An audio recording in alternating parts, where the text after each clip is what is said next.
opportunity to participate in this, and I'm going to approach it from two angles. One is the practical angle and the title of today's session, and then more generally in relation to our neutral role and our role in bringing peace in the world.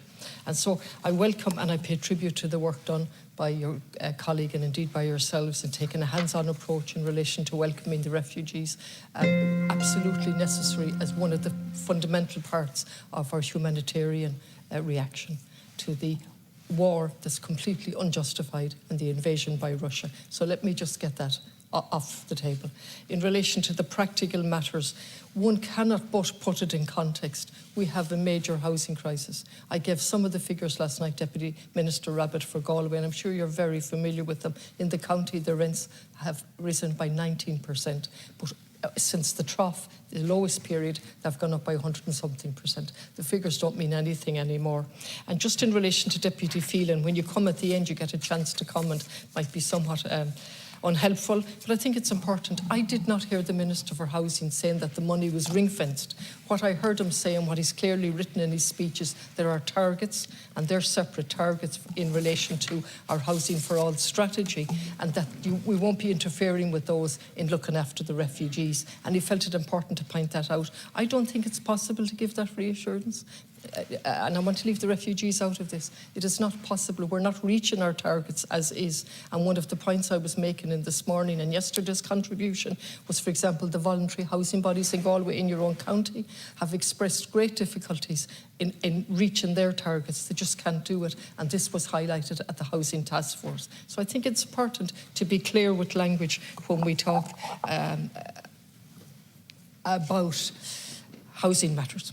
There is a major. Also, what's happened here is the government's reaction has brought into acute focus two things: the crisis that we have all been shouting about for a very long time and ignored, and the second thing, what we can do when we put our minds to it. And suddenly we can build, and suddenly we can look at empty houses that we left vacant all of the time, and suddenly we can act when there's a war, and that certainly is a cause for reflection.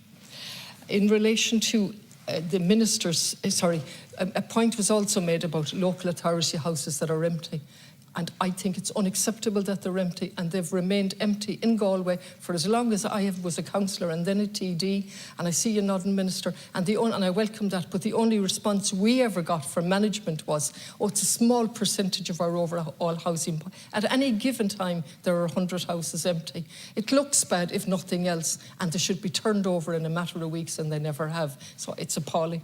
Now, if I just go back then to the Minister Coveney's speech, unfortunately we didn't get a copy of it, but I took a note of some of the things that he said, and I couldn't disagree with them. He stood on the edge of a mass grave, 503 civilians and 4 soldiers, men, women and children. He went to Bucha and the shocking effect, and he was asked to bear witness, and he's absolutely right. That's a very strong message, and I agree with him, to bear witness.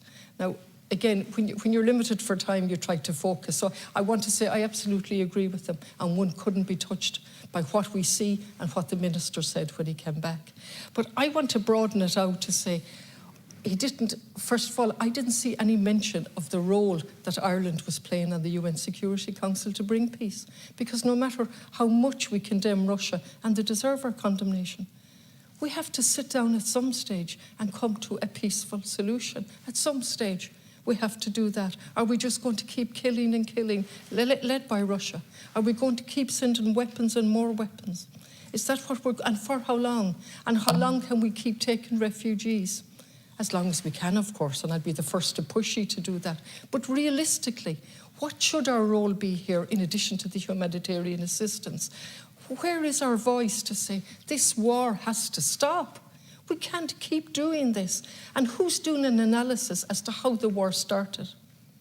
And the nearest I've come is actually in the Irish language, agus tá alti dúrisk, agus is few éalév in dine tá non-éalév, agus an teidjile tá má jíbritar an rúis fad on glán idirnáisiúnta ní chun ar lesa a bhaise. Finúla ní élan. And so this is an article. If we push, more than push, if we expel Russia from the international family, it will not be to our good in the long term. And that is no sort of say support of Russia. That's what goes without question, my condemnation of Russia.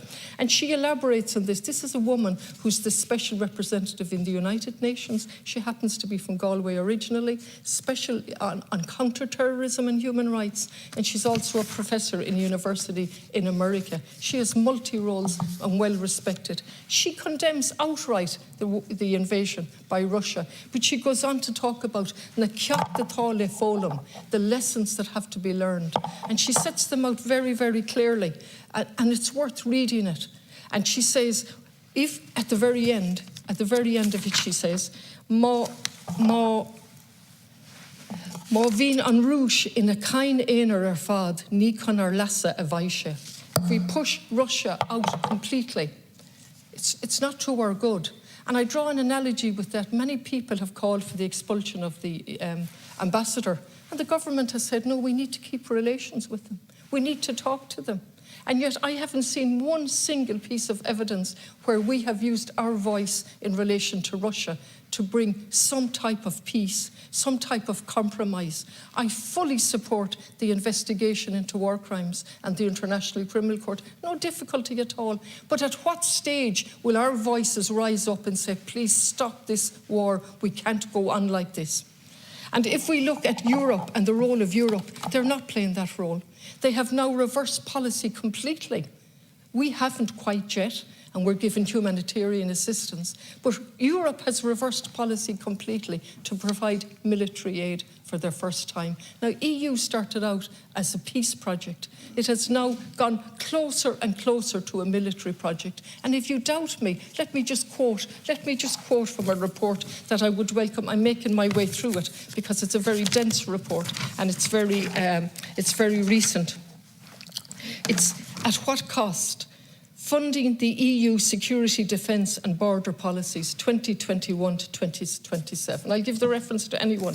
And they go on to show the cost of the militarisation that has been taking place on a consistent basis. I actually doubted the figures, and I spoke with my colleague here, and I spoke with a woman who works with me, because I doubted the percentages of increase in terms of military spending, and I had to double check it. So let me just give you some of it. But first of all, let me say that the European Peace Facility is but one of the EU's array of budgetary instruments that form part of a multi-annual financial framework under which an unprecedented amount of money for defence and security purposes has been earmarked. And let me just show you that, some of them in the few minutes left.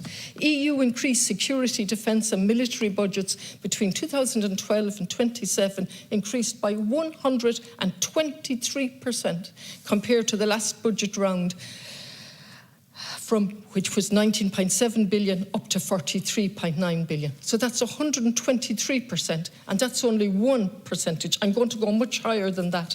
EU funding for law enforcement, border control and military research, development and operations is 31 times higher, 43.9 billion, 31 times higher than funding for rights, for values and justice, what would lead to peace in the world.